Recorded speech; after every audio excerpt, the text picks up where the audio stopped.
So you, the land of Rumi, what was really most meaningful about Rumi, or how do you feel with Rumi? From my work as a pastor, my work as someone who is deeply involved in the spiritual development of other people and communities, I was fascinated when I went to Konya with Rumi's own deep spirituality, his own communion with God, as we see in his poetry. And it wasn't always a comfortable communion with God. I think that's another powerful thing about Rumi, is that there is this, I mean, it's true passion. I mean, it has its ecstasy and its agony. I guess the other thing that was so powerful is that the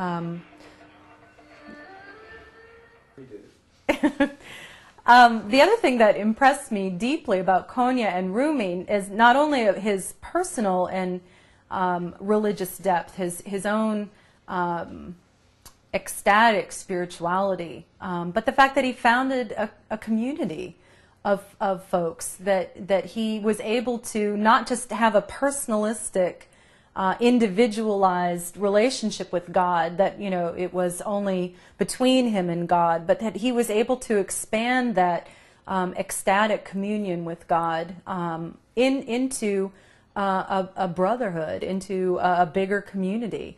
And that this had again a flowering, as I think any true mystic's life would, into the arts and in learning and piety. All of that was just greatly enhanced, and it flourished under his leadership, but also, you know, what we saw when we went to Konya was a legacy. And it wasn't just in Konya. My first experience with IID was seeing the whirling dervishes in Jackson, Mississippi, and you can't help but feel that Rumi experienced the divine in an expansive way that cannot be contained, and that it's going to go from Konya to Jackson, Mississippi. How do you think of his ideas contribute to the dialogue, to the peace-building processes? Again, in my elementary knowledge of Rumi, and again, it's largely as a lover of language and image, that, and as a person who enjoys reading about the lives and experiences of our mystics, that oh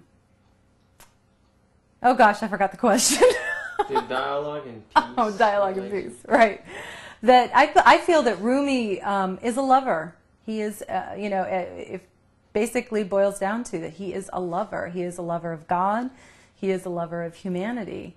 And it is, if love doesn't bring peace, I don't know what will. And I don't think that we can have true peace without true love. And that is a love that is always surprising. According to Rumi, it's always breaking down boundaries. It's always turning the world upside down, inside out. It's not acting in unexpected ways. And I think that Rumi encourages us to be open to love and to love. So the last part will be about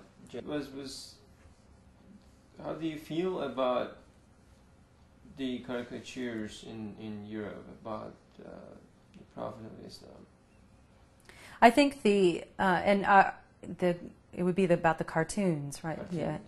I believe that the cartoons that have been circulating in Europe and of course elsewhere in our interconnected world are very disrespectful. I feel that we have lost something of our mutual respect and care for one another, especially as we are in a globally connected world where anything that I say or I draw or I do does reverberate through the world, or at least it can potentially do that.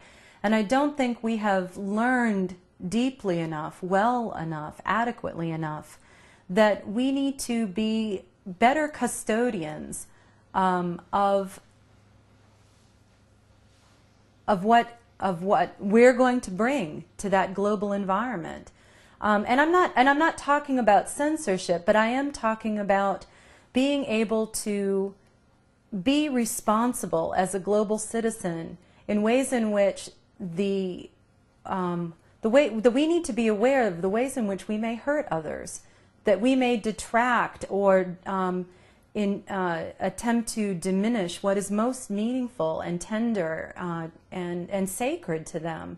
I feel that it is a recklessness and a carelessness that really does need to be deeply and heartfeltly examined and amends made.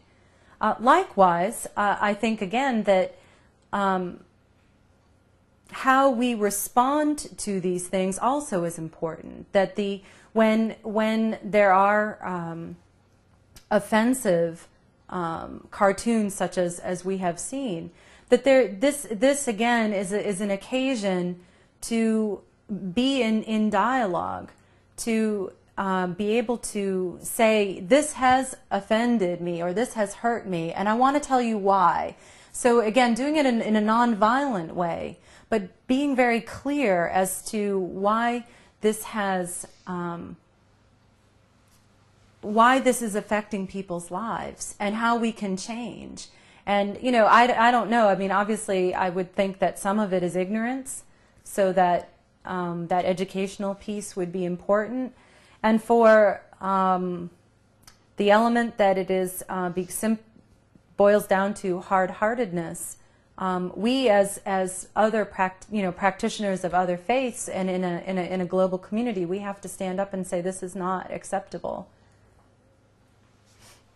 So the Prophet Muhammad, peace be upon him, is known in the Western world.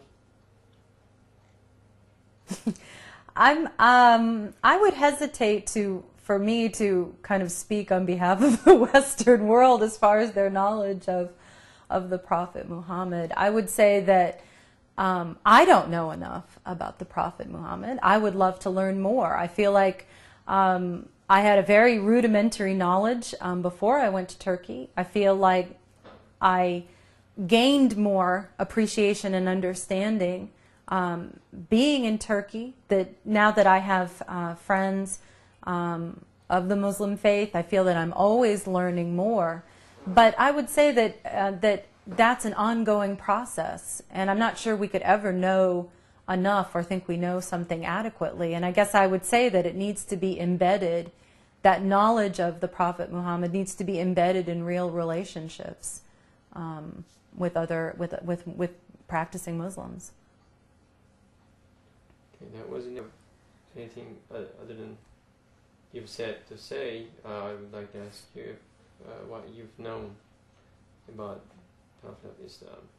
The seminary that I attended made sure that we had a grounding in other faith traditions. So on that kind of academic level, I did some rudimentary study in Islam, but nothing that I would feel that adequately prepares me, I think, for the world today. I think my own interests in reading have led me into explorations of mysticism in Islam, has made me very curious about the spiritual practices, the day-to-day, how is one a Muslim? And again, I feel like that I have been and continue to be educated largely through the connections that we have made through IID.